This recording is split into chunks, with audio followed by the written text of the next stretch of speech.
Bonjour et bienvenue dans une nouvelle vie. Je préfère être honnête avec vous, on est le samedi 11 avril, cette vidéo doit sortir le dimanche 12 avril.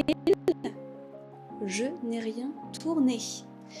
Je suis un peu dans la mierda. Sachant qu'en plus aujourd'hui j'avais prévu de vous parler d'un sujet un peu important parce que je voulais vous parler d'argent et notamment de toutes les dépenses que je fais dans ma vie de freelance. En gros mes dépenses plutôt professionnelles, en tout cas toutes celles que je fais à l'année et celles que j'ai pu faire les plus importantes depuis mon lancement il y a 3 ans. Mais avant de rentrer dans la petite liste longue, parce que j'ai fait la liste...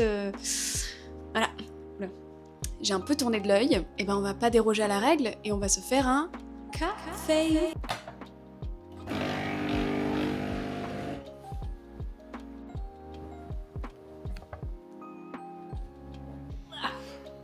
Que la vie est dure. Je vois rien. Quand on se lance en freelance, certes, l'inscription à l'INPI est gratuite et techniquement, on a très peu de charges. Néanmoins, il y a quand même quelques dépenses à prévoir. Et moi, je vais commencer par la première dépense que j'ai faite et pour laquelle je n'ai pour le coup pas vraiment réfléchi parce qu'il m'a semblé que c'était un investissement nécessaire. C'est de prendre un compte bancaire professionnel. Quand j'ai commencé, je me suis inscrite sur Shine et je suis restée chez Shine pendant 3 ans. Depuis février, je suis passée chez Indie et ce qui me fait un abonnement annuel à 158,39 €. On va arrondir à 158 €. Ça peut sembler beaucoup mis à l'année, surtout quand on se lance, qu'on n'a pour le coup aucune rentrée d'argent pour le coup encore. Néanmoins, c'est hyper essentiel, notamment parce que c'est des comptes en ligne qui te permettent aussi d'éditer des devis, des factures, de suivre ta compta.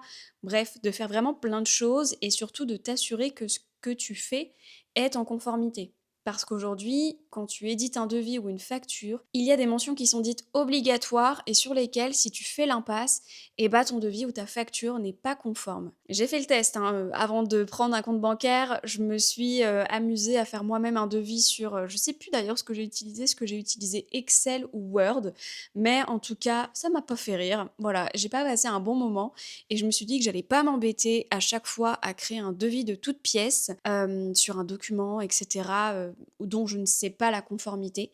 Et donc, j'ai choisi de souscrire à un abonnement pour un compte bancaire professionnel qui me permet l'édition de devis et de factures. Et c'est un investissement que je recommande vraiment à tout le monde qui veut être en freelance. Et aujourd'hui, il y a même des solutions qui sont gratuites, notamment Indie a une option gratuite. Donc en réalité, il n'y a pas d'excuse, on ne fait pas ces petits documents officiels sur Canva, on prend quelque chose de professionnel parce qu'il faut se protéger et ça renvoie aussi une image qui est beaucoup plus pro de notre activité. Donc finalement, ça va dans les deux sens, c'est win-win. Autre dépense qui est arrivée très vite, c'est la mutuelle. Voilà, parce qu'évidemment, quand on est salarié, on peut souscrire à la mutuelle de notre entreprise et en fait, c'est une discussion qui est assez logique finalement d'avoir une mutuelle. Quand tu es à ton compte, si tu prends pas de mutuelle, t'as personne qui va venir toquer à ta porte et te dire où est ta mutuelle. À part les médecins, les pharmaciens qui vont peut-être te demander ta mutuelle. Moi, pour la mutuelle, je suis passée chez Nostrum Care et pour le coup, je trouve que c'est assez cher parce que je paye 40 € par mois. Je sais pas encore si je vais rester chez eux. Je pense que je reste chez eux par facilité parce que j'ai la flemme de me relancer dans des démarches et des démarches. Et surtout, j'ai pas envie de faire un benchmark actuellement. Je pense que je n'exploite pas cette mutuelle comme je devrais l'exploiter. Et en plus de ça, il y a 3 ans, quand j'ai voulu faire un changement de lunettes parce que ma vision a changé depuis 2 ans, mais voilà, j'ai toujours les mêmes, je n'ai pas changé parce que à l'époque, je payais 30 €. Je suis sur le même plan depuis le début. J'ai juste pris 10 € sur le tarif en 2 ans. Et à l'époque, ils me remboursaient 6 centimes sur mes lunettes. Donc, j'étais pas très contente. Et donc à ce moment-là, j'ai vraiment voulu changer de mutuelle. Je ne l'ai pas fait parce qu'il y avait plein d'autres choses qui se sont passées. Mais je sais qu'il faudrait que je me remette dans des recherches de comment optimiser et choisir la bonne mutuelle, en gros, qui correspond à mes besoins et notamment une mutuelle qui couvre bien les besoins, notamment optiques, qui sont impératifs pour moi. Et donc, du coup, avec une mutuelle à environ 40 euros par mois, ça fait quand même par an un budget de un peu moins de 500 euros, ce qui est quand même assez conséquent. Mais j'ai envie de dire, moi, sur la santé, je fais pas l'impasse. Je préfère mettre plus plutôt que pas assez parce qu'on ne sait jamais. S'il n'y a pas la santé, il n'y a rien qui suit quand on est à notre compte. Donc c'est hyper important. Si je reste dans le cadre un peu santé, protection, responsabilité, je vais parler aussi de la responsabilité civile, mais cette fois-ci professionnelle. Et donc ça, j'en ai pris une à partir de mi-2024. Parce qu'à ce moment-là, je me suis lancée en pet sitting en plus du social media management et je me suis dit, tiens, j'ai quand même sur mon porte-clés beaucoup de clés qui ne sont pas à moi. Du coup, la responsabilité de potentiellement perdre à un moment l'une de ces clés, ce sont des choses qui peuvent arriver. Alors, je n'ai pas de bois, je vais toucher ma peau. Je n'ai perdu encore à ce jour aucune clé de tous mes pet sitting, mais je me suis dit, je deal avec les animaux, avec la responsabilité de m'occuper de la maison de quelqu'un, j'ai les clés, etc. J'avais l'impression d'avoir beaucoup de responsabilités et je me suis dit, si je ne suis pas assurée, c'est quand même grave s'il m'arrive quelque chose. Encore une fois, il ne m'est jamais rien arrivé, mais je préfère être couverte en cas de problème. Et l'avantage, c'est qu'en plus, cette RC Pro que j'ai prise, elle couvre aussi mon activité de social media manager. Donc de même, si à un moment je fais une connerie de je ne sais quel ordre, et bah pareil, je serai couverte par ma RC Pro. Donc ça, c'est très très cool. Et en fait, mais franchement, au quotidien, ça me soulage, vous n'avez pas idée. Pour cette RC Pro, je suis passée chez Horus parce que la Micro by Flow avait un code promo et je suis à 251,40 € par an. Je vais cocher au fur et à mesure que je vous parle de mes dépenses parce que comme ça, je ne me mélange pas. Autre dépense que j'ai fait dès le début, et là pour le coup, c'est vraiment une dépense un peu annexe, mais parce que j'ai voulu protéger l'identité comme tu brilles. C'est mon nom sur Instagram, c'est un nom que j'utilise de façon un petit peu commerciale ou de marque si je puis dire, même si je ne me vends pas comme tu brilles, je me vends comme Léa Cadry. C'est quand même un nom qui n'avait pas encore été pris nulle part sur les réseaux sociaux et je voulais absolument protéger cette identité et pouvoir l'utiliser à ma guise sans que personne ne puisse me le prendre. Et donc, j'ai payé, j'ai déposé la marque Comme tu brilles et donc ça m'a coûté 270 euros. C'est en gros une espèce de licence que je paye du coup pour 10 ans et donc pendant 10 ans, Comme tu brilles m'appartient. Ce qui fait que je peux aussi l'utiliser de façon tout à fait légale et comme je le veux surtout en tant que nom de domaine. Donc quand j'envoie des mails, dans mon mail c'est @commetubrilles.com. Et en fait je trouvais ça intéressant parce que je trouve que ça fait tout de suite un petit peu plus professionnel, même si vous pouvez travailler avec un Gmail et personne ne vous en tiendra rigueur. C'est juste que, voilà, je voulais pousser le truc un peu plus loin parce que j'étais très contente de ce nom et donc je voulais absolument pouvoir le garder. Et je sais que sur les réseaux sociaux, les gens sont très vite à nous prendre des arrobases et donc je voulais absolument que personne n'ait la même idée que moi à un moment et puisse me la piquer. Donc si un jour il y a quelqu'un qui prend un Comme tu brilles, je pourrais le réclamer. Ce qui fait que je vous parlais du mail aussi associé. Du coup, je paye un hébergeur. Moi, je suis chez Hostinger et donc je paye hébergement et pour avoir aussi l'adresse mail qui puisse être fonctionnelle avec du coup le @nom-de-domaine.com. Et donc ça, je paye 40 € par an. C'est vraiment pas ce qui me crée un trou dans le porte-monnaie pour le coup. Et enfin, dernière dépense qui concerne aussi mon activité de freelance, mais je dirais plus le côté juste freelance et non social media manager, c'est que je paye un service de domiciliation parce que quand j'ai lancé mon activité, j'étais en appartement et à ce moment-là, je me suis déjà posé la question, tiens, est-ce que je veux que ce soit mon adresse qui soit affichée sur mes devis, mes factures, etc.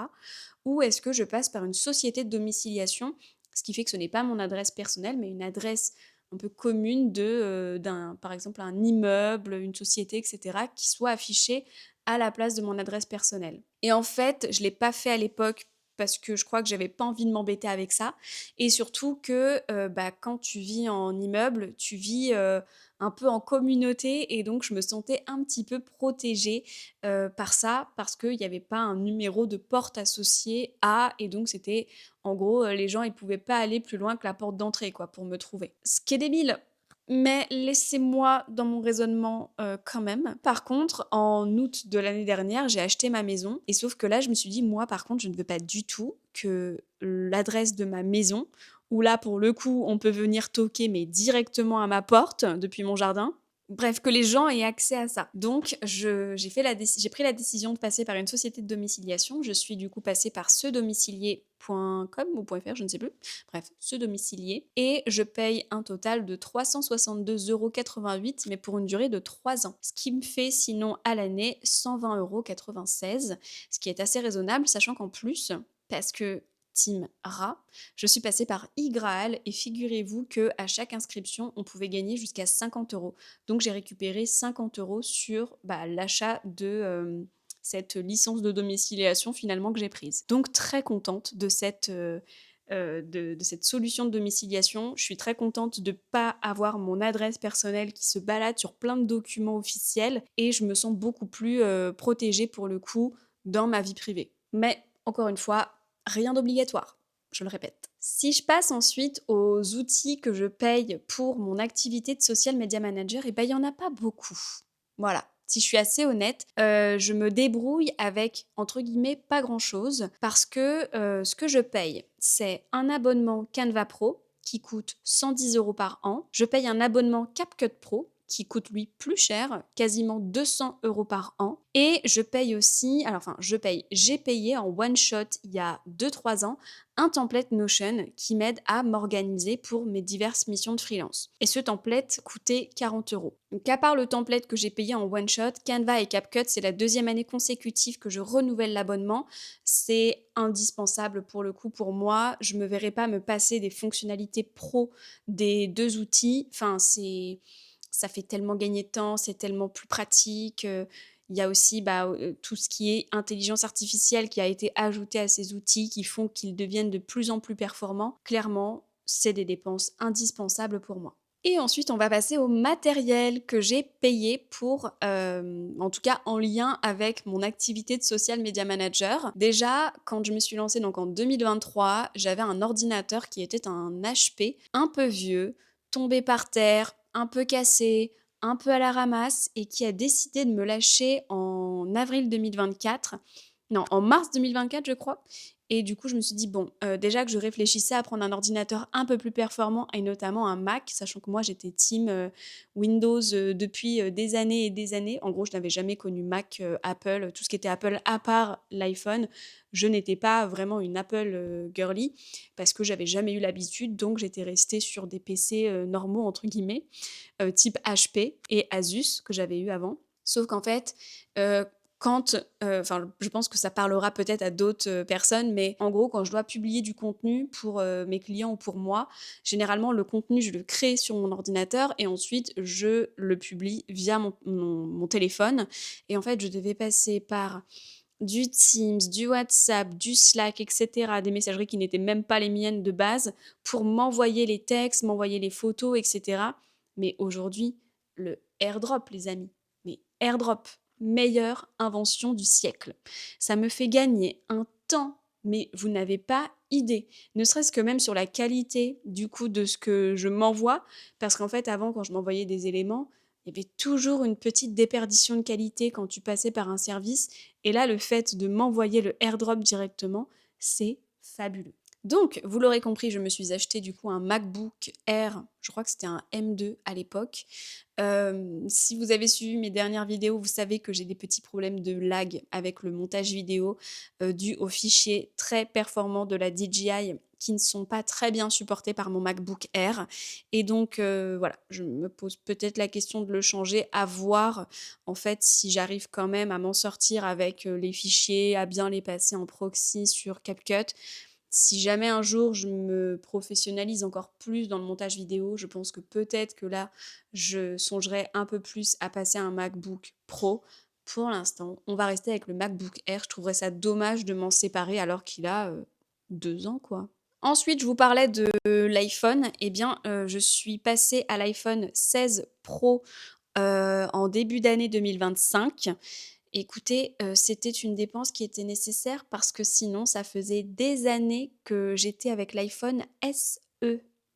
Voilà, une community manager avec l'iPhone SE. Donc, je ne sais pas si vous voyez un peu à quoi ressemble l'iPhone SE, mais il n'y a pas du tout les 3 petites plaques de cuisson derrière. Il y en avait une toute petite en haut à droite et surtout, devant, bah, il y avait encore le bouton du milieu. Donc je peux vous dire que quand j'ai eu l'iPhone 16 Pro, j'ai eu du mal à le prendre en main parce que j'étais en mode: je veux le bouton du milieu et je ne peux rien faire sans le bouton du milieu». J'étais complètement perdue, genre vraiment une boumeuse. Mais franchement, il y a pas photo pour tout ce qui est justement photo, performance, stockage aussi. Je sais plus combien j'ai pris de stockage, mais j'ai pris un truc assez bien quand même. Et du coup, je vous ai pas dit le prix. Du coup, le MacBook m'avait coûté 1000, je vais arrondir, 1800 euros parce qu'en plus j'ai pris la garantie, la protection Apple Care, je crois qu'on appelle ça. J'ai pris Apple Care parce que je suis une énorme flippette et surtout une personne très maladroite, donc j'ai pris Apple Care. Et pour l'iPhone 16 Pro, il m'a coûté 1400 euros et pareil, j'avais pris l'Apple Care au cas où. Donc, ou pas, je ne sais plus d'ailleurs. Pour la téléphone, je ne sais plus d'ailleurs. Mais bref, 1800 et 1400 euros que j'ai du coup dépensé en 2024, puis en 2025. C'est des grosses dépenses, j'en suis bien consciente et je les ai bien senties passer. Néanmoins, c'était hyper nécessaire et en réalité, quand je vous dis je les ai bien senties passer, oui et non, parce qu'en fait, je gère très bien mes finances et du coup, j'avais mis suffisamment de côté pour pouvoir me payer à chaque fois ces 2 outils-là indispensables à mon activité, quoi qu'il en soit. Donc ça, c'était pour les 2 outils et le dernier, mais vous le connaissez parce que je suis en train de filmer avec, c'est donc du coup la DJI Osmo Pocket 3, si je ne dis pas de bêtises, qui m'a coûté 549 euros. Donc, vous avez vu, je diminue mes dépenses selon l'année, suivant les années. Donc, je suis passée de 1700, ensuite à 1400, puis à 549 euros. Donc pareil, ça c'est un peu cadeau, mais c'est pour développer aussi ma création de contenu. Donc c'est obligatoirement quelque chose finalement qui devient aussi professionnel parce que ça vient remplir des objectifs qui m'aideront professionnellement. Donc voilà, sachant que ça faisait un moment aussi que je cherchais à me l'apprendre.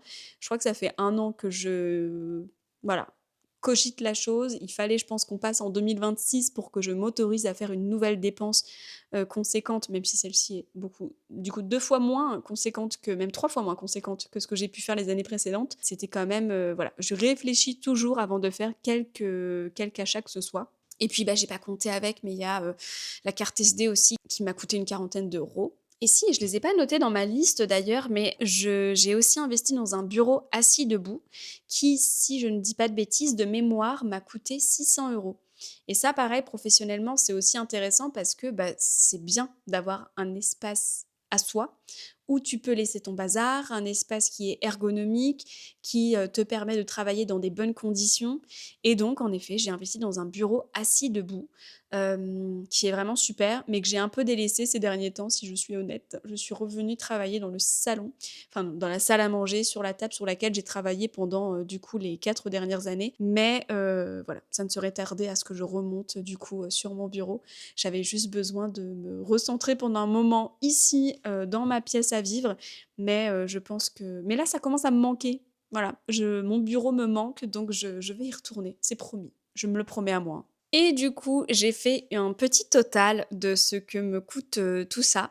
Du coup, à l'année, en tout cas, j'ai compté tout ce qui est outils et abonnements que je prends à l'année. Tout ce qui est en one shot, je le compte pas parce que globalement, c'est pas des dépenses qui sont récurrentes, donc je les compte pas. Par contre, pour tout ce qui est récurrent, donc des abonnements à l'année et outils logiciels, je suis à 1363 euros, j'arrondis, à l'année, ce qui me fait un total, pareil, environ de 113 euros par mois, ce qui est assez raisonnable, je crois. Vous me direz à combien vous êtes, vous, par mois, pardon, de charges.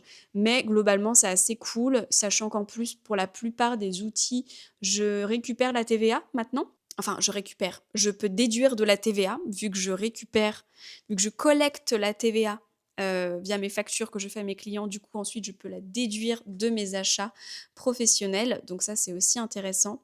Sachant que je déduis aussi la TVA de mon abonnement internet et de mon forfait téléphone.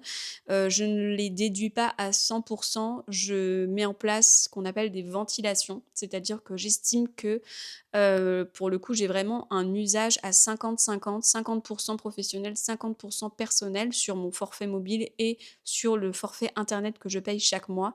Et donc je récupère 50 du enfin, sur 50 du montant, je récupère la TVA. Donc c'est vraiment ridicule. En réalité, je pense qu'on est à 1 € peut-être de TVA récupérée, mais c'est 1 € qui s'accumule à l'année, qui font 12 € et c'est toujours intéressant de pouvoir déduire 12 € de la TVA qu'on a pu collecter. Mais je pense que je dois aussi vous dire quelque chose qui est que moi, je suis une personne qui ait beaucoup de mal à dépenser mon argent pour moi. Et donc, toutes ces dépenses, même si je donne peut-être l'impression que je suis très à l'aise de dépenser cet argent, en réalité, c'est pas simple pour moi. J'ai aucun problème pour dépenser mon argent pour les autres et j'ai envie de dire, je le fais allègrement, mais j'ai beaucoup de mal à le faire quand il s'agit de faire des choses pour moi. Sauf que là, pour ma micro-entreprise, j'ai réussi à quand même passer un petit cap, à faire un petit switch dans ma tête parce que c'est pour ma carrière professionnelle. Je suis un peu plus prête à investir là-dedans et donc j'ai un peu moins de mal, même si je pense que vous l'avez compris pour chacun de mes outils, notamment tout ce qui est iPhone, MacBook et la DJI, c'est des achats que j'ai mûrement réfléchi avant de faire parce que je suis pas du tout team jeter l'argent par les fenêtres. Tout ce qui est côté professionnel, par contre, je vous avoue, je fais des paniers, je me les achète jamais. J'ai vraiment du mal à m'acheter des choses, que ce soit des vêtements, des produits de beauté, etc. Si je me les achète, c'est vraiment que je les ai plus, j'ai un besoin impératif. Sinon, j'ai vraiment du mal à me faire des petits plaisirs en réalité. Même aller m'acheter un café, un matcha en ville, c'est des choses que je ne fais pas du tout de façon régulière, peut-être 3 fois l'année. Voilà, si je suis honnête, c'est vraiment pas du tout dans mes habitudes de me féliciter par m'acheter des choses. Donc, professionnellement, c'est quelque chose que j'ai dû un peu débunker parce qu'en fait, je suis obligée. En fait, quand tu grandis dans ton business, que tu veux évoluer, tu es obligé quand même à un moment de faire certaines dépenses pour pouvoir évoluer, te t'outiller avec justement des outils, des logiciels plus puissants pour monter aussi en gamme et te professionnaliser. Et donc ça, j'ai réussi à enclencher quelque chose qui fait que j'ai beaucoup moins de mal. Et puis en plus, je vous avoue, depuis que je suis passée à la TVA l'année dernière, je suis en mode, je vais récupérer de la TVA, je vais la déduire, etc. Donc je suis un peu contente, ça me déleste aussi d'une culpabilité de m'acheter des choses, même si j'essaye toujours de me dire, bon, c'est pour moi, mais c'est surtout pour ma carrière professionnelle, donc il y a un vrai intérêt derrière. Là où, en effet, quand c'est pour moi personnellement, je suis en mode: «Franchement meuf, tu peux t'en passer, tu pourrais acheter complètement autre chose de plus utile et cetera». Donc là-dessus, vous voyez, personnel, j'ai encore beaucoup de choses à régler avec, le rapport à l'argent et moi. Par contre, professionnellement, ça va beaucoup mieux et c'est cool, même si, il y a plein de dépenses que je suis pas encore prête à faire et là-dessus, pareil, je reste assez honnête avec vous. Tout ce qui est, participation à des événements ou même, vous voyez, je suis social media manager et pour l'instant, j'ai pas encore payé d'outils de programmation en ligne parce que j'estime que pour l'instant, je m'en sors très bien. C'est pas ce qui me prend le plus de temps finalement de mettre en ligne des posts. Donc j'utilise encore les réseaux sociaux de façon individuelle où ils ont tous un outil de programmation déjà programmé dans leur outil. Donc en fait, j'ai pas, pour moi, c'est pas une nécessité. J'aurais l'impression de mettre de l'argent un peu là pour le coup par les fenêtres, sachant qu'en plus j'ai regardé, ça me coûterait quand même assez vite cher parce que je gère beaucoup de comptes clients qui pour le coup me prennent plus de temps sur la création de contenu plutôt que sur la programmation des contenus. Et en plus pour certains, je gère pas la programmation des contenus, les clients le gèrent directement. Donc ce serait pas idéal pour le coup en l'état. Peut-être qu'un jour, j'estimerais que c'est intéressant parce que peut-être que je travaille en équipe, que j'aurais besoin d'avoir un point de vue sur une validation avec uniquement le calendrier de publication de l'outil de programmation en interne. Enfin bref, plein de choses. Aujourd'hui, c'est pas une dépense qui est pour moi vitale ou nécessaire pour faire grandir mon business. Donc voilà, Pour l'instant, j'ai pas fait le switch sur un outil comme ça. Pareil sur des programmes d'accompagnement, du coaching où je pourrais me faire aider sur, comment développer mon business et cetera. C'est pas du tout des choses sur lesquelles je suis enclin à mettre mon argent. Pareil sur, un moment, je vois beaucoup parler de, comment on appelle ça? Digital nomade. Le digital nomadisme, le fait de partir à l'étranger et de travailler un peu de n'importe où. À un moment, j'y ai réfléchi, je me suis dit: «Tiens, est-ce que j'irai pas à Séville, pendant une semaine, pour, juste, je me prends un Airbnb, je vis la vie à l'espagnole et je bosse, en fait, sur place à Séville, comme je connais la ville par cœur, c'est hyper simple pour moi, je l'ai fait pendant des années donc en fait, enfin non, je l'ai fait pendant des années, j'exagère, je l'ai fait pendant des mois et du coup, heu et du coup, c'est une solution qui est assez simple et en fait, j'ai commencé à regarder les prix. Mais bon, déjà, les prix n'ont rien à voir avec quand, j'habitais à Séville en 2017-2018 donc ça fait mal, au porte-monnaie de se rendre compte qu'on doit payer une certaine somme d'argent alors qu'on en payait, je faisais l'aller-retour à 50 € avec un bagage en soute à l'époque. Voilà, pour vous dire, donc là, en fait, je m'étais rendu compte que ça me coûterait mais et en plus sans compter les repas et tout sur place pour se faire un petit peu plaisir quoi, vivre, l'expérience complètement. Mais en fait, ça me coûterait entre 700 et 800 € la semaine et je suis en mode: «Je suis pas prête à mettre 800 balles juste pour aller au soleil, faire une semaine à Séville pour bosser en plus, alors que c'est quelque chose que je peux faire depuis chez moi». Même si je ne doute pas que l'expérience serait super cool, mais à ceci près que je veux pas partir toute seule. Voilà. Et là, on part sur un autre sujet qui est les solo trips. Ce n'est pas mon délire. Voilà. Je m'ennuie très très vite si je suis toute seule. J'ai besoin de parler à quelqu'un, de raconter les choses en direct live. Si je ne partage pas les choses avec quelqu'un, j'ai l'impression que je gâche l'expérience. Donc, j'aime bien être seule quand je suis chez moi, dans ma ville, quand je sais que j'ai une tâche à faire. Par contre, si je pars en voyage, c'est forcément avec quelqu'un avec qui je peux partager l'expérience. Donc en fait, il me faut quelqu'un qui puisse aussi venir avec moi et pouvoir travailler sur place et qui n'a pas de problème avec le fait de déplacer son bureau autre part. Et cette personne, je sais qui elle est. C'est ma tante. Mais ma tante, elle était pas là au moment où je réfléchissais à faire, la chose, mais peut-être qu'un jour, ça me ferait plaisir de lui proposer qu'on se fasse une petite semaine quelque part parce que je sais qu'elle, elle travaille de n'importe où, et donc qu'on puisse se faire peut-être une petite semaine à Séville, toutes les 2 où on entre, visite de la ville et bons restaurants et du travail, je pense que ça pourrait être grave cool. Mais pour l'instant, j'étais pas prête à le faire toute seule pour des raisons de solo trip, ça n'est pas mon délire et aussi pour une raison de 800 €, juste pour, faire quelque chose que je peux faire de chez moi. C'est pas quelque chose que j'étais prête à faire. Voilà. Donc encore plein de choses à débunker sur l'argent, même si vous verrez que parler d'argent pour le coup, c'est vraiment pas un souci. J'aime beaucoup parler d'argent parce que j'aurais aimé trouver des contenus où on me parle plus librement justement d'argent, de ce qu'on encaisse, ce qu'on dépense, parce que, bah, en fait, c'est un peu le nerf de la guerre, l'argent. Aujourd'hui, on a besoin d'argent pour vivre, pour payer les loyers, payer les courses et en fait, ce serait se mentir que de se dire que on ne peut pas parler d'argent, c'est tabou, c'est caché, c'est mal l'argent et cetera. Alors qu'en fait, bah, sorry, someone's calling me. Mais d'ailleurs, en termes de dépenses, je viens d'en faire une de fou, mais qui n'a pas du tout rapport, professionnel pour le coup. J'ai dépensé.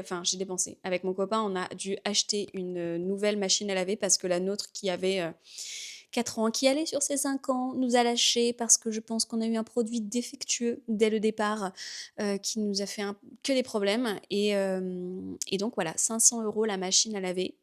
Rien besoin d'ajouter à cela. Mais ça, j'ai pas de problème à acheter ça parce que, j'ai travaillé pour, prévenir ces genres de problèmes-là. C'est complexe, hein, la gestion, le rapport à l'argent, mais je trouve que c'est une thématique qui est hyper intéressante et j'ai hâte d'être la semaine prochaine parce que la semaine prochaine, je vais au Go Entrepreneur, qui est un événement à Paris, à la Défense Arena et je me suis inscrite, enfin j'ai vu qu'il y a je me suis inscrite, on n'a pas besoin de s'inscrire, mais j'ai vu qu'il y avait une petite conférence sur justement le money mindset, et cetera, casser des croyances et j'ai très, très hâte d'aller écouter la personne qui va en parler parce que je sais que j'ai encore des choses un peu à casser de mon côté donc hem donc ça va être cool. Très très hâte. J'espère que cette vidéo vous aura intéressé avec du coup ce sujet un peu central de l'argent qui est hyper important dans mon activité de freelance parce que c'est aussi ce qui détermine si mon activité fonctionne ou non. N'hésitez pas, si vous avez des questions sur certaines des dépenses que je vous ai listées dans cette vidéo. Comme d'habitude, n'hésitez pas à liker, laisser un commentaire ou vous abonner si ce sont des contenus qui vous intéressent. Je vous retrouve dimanche prochain à 9h30 et je vous souhaite du coup un très bon dimanche. Ciao ciao!